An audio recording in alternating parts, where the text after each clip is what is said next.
शिवाय। हर हर महादेव। सनातन कथाओं के इस पवित्र प्रवाह में आप सभी भक्तों का स्वागत है।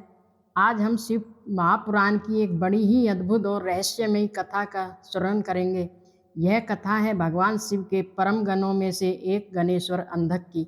हम जानेंगे कि कैसे देवी पार्वती के एक छोटे से परिहास के कारण भगवान शिव के पसीने से एक महाभयंकर नेत्रहीन बालक का जन्म हुआ, जो आगे चलकर अंधकासुर कहलाया, और किस प्रकार वे दैत्यराज हिरणाक्ष का पुत्र बना। तो चलिए महादेव का ध्यान करते हुए इस दिव्य कथा में प्रवेश करते हैं।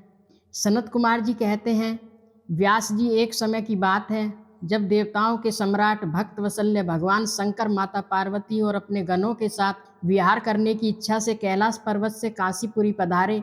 कुछ काल वहाँ रहने के पश्चात वे अपनी प्रिया शिवा और गणेश्वरों के साथ मंदराचल पर्वत पर चले गए और वहाँ नाना प्रकार की क्रीड़ाएं करने लगे। एक दिन जब देवाधिदेव महादेव मंदराचल की पूर्व दिशा में बैठे थे, तब माता गिरिजा ने परिहास वंश खेल खेल में ही अपने सुंदर कर कमलों से भगवान शिव के दोनों नेत्रों को बंद कर दिया था। जैसे ही देवी पार्वती ने अपने पति के नेत्रों को ढका, क्षण भर में ही वहाँ घोर अंधकार छा गया। माता के हाथों का स्पर्श जब महादेव के शरीर से हुआ तो उनके ललाट में स्थित दिव्याग्नि के ताप से पसीने की कुछ बूंदें प्रकट हो गईं।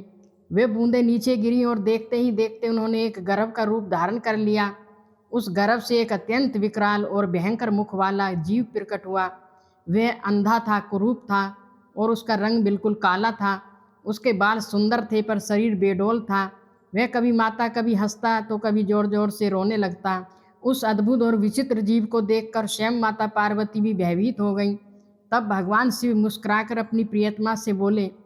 श्री महेश्वर ने कहा, हे प्रिय, मेरे नेत्रों को मूंद कर यह कर्म तो तुमने ही किया है, फिर तुम इससे भयभीत क्यों हो रही हो।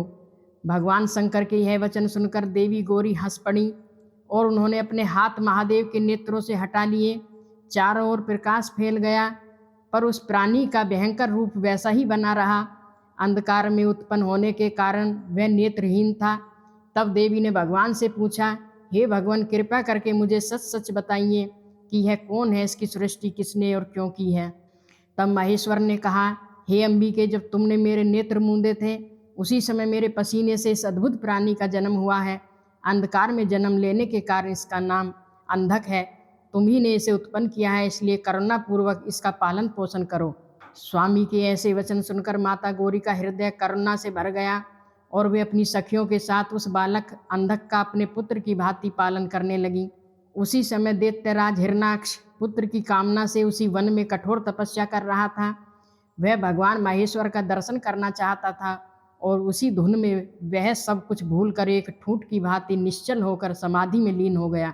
उसकी घोर तपस्या से प्रसन्न होकर पिनाकधारी भगवान शिव उसे वरदान देने के लिए प्रकट हुए और बोले, हे दैत्यनाथ, मैं तुम्हारी तपस्या से प्रसन्न हूँ, अपना मनोरथ बताओ। मैं वरदाता शंकर तुम्हारी सभी अभिलाषाएं पूरी करूँगा। महेश्वर के ऐसे वचन सुनकर हिरणाक्ष ने उनके चरणों में प्रणाम किया और हाथ जोड़कर बोला, हे देवेश, मेरे कोई पुत्र नहीं है, कृपया करके मुझे एक परम बलशाली पुत्र प्रदान कीजिए।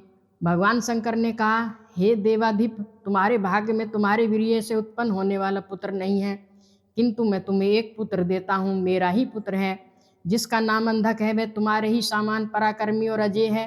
तुम उसी को अपने पुत्र रूप में स्वीकार करो। इस प्रकार भगवान भूतनाथ ने प्रसन्न होकर अपने पुत्र अंधक को हिरणाक्ष को सौंप दिया। शिव जी से ऐसा पुत्र पाकर हिरणाक्ष परम प्रसन्न हुआ और अपने राज्य को लौट गया। इसके बाद उस प्रचंड पराक्रमी दैत्य ने देवताओं को जीतकर त्रिलोकी पर अधिकार कर लिया और पृथ्वी को उठाकर रसातल में ले गया। तब सभी देवताओं और मुनियों ने भगवान विष्णु की आराधना की। भगवान विष्णु ने एक विशाल यज्ञ में वाराह सुअर का शरीर धारण किया और पृथ्वी को चीरते हुए पाताल लोक में जा पहुँचे। वहाँ उन्होंने अपनी डाढ़ों और ब्रज के समान कठोर पैरों के प्रहार से दैत्यों की सेना का संहार कर दिया। अंत में भगवान ने अपने सुदर्शन चक्र से हिरणाक्ष का मस्तक काट दिया और पृथ्वी को अपनी डाढ़ों पर उठाकर पुनः स्थापित किया। हिरणाक्ष के वध के बाद देवराज इंद्र ने अंधक को असुरों के राज्य का राजा अभिषिक्त कर दिया।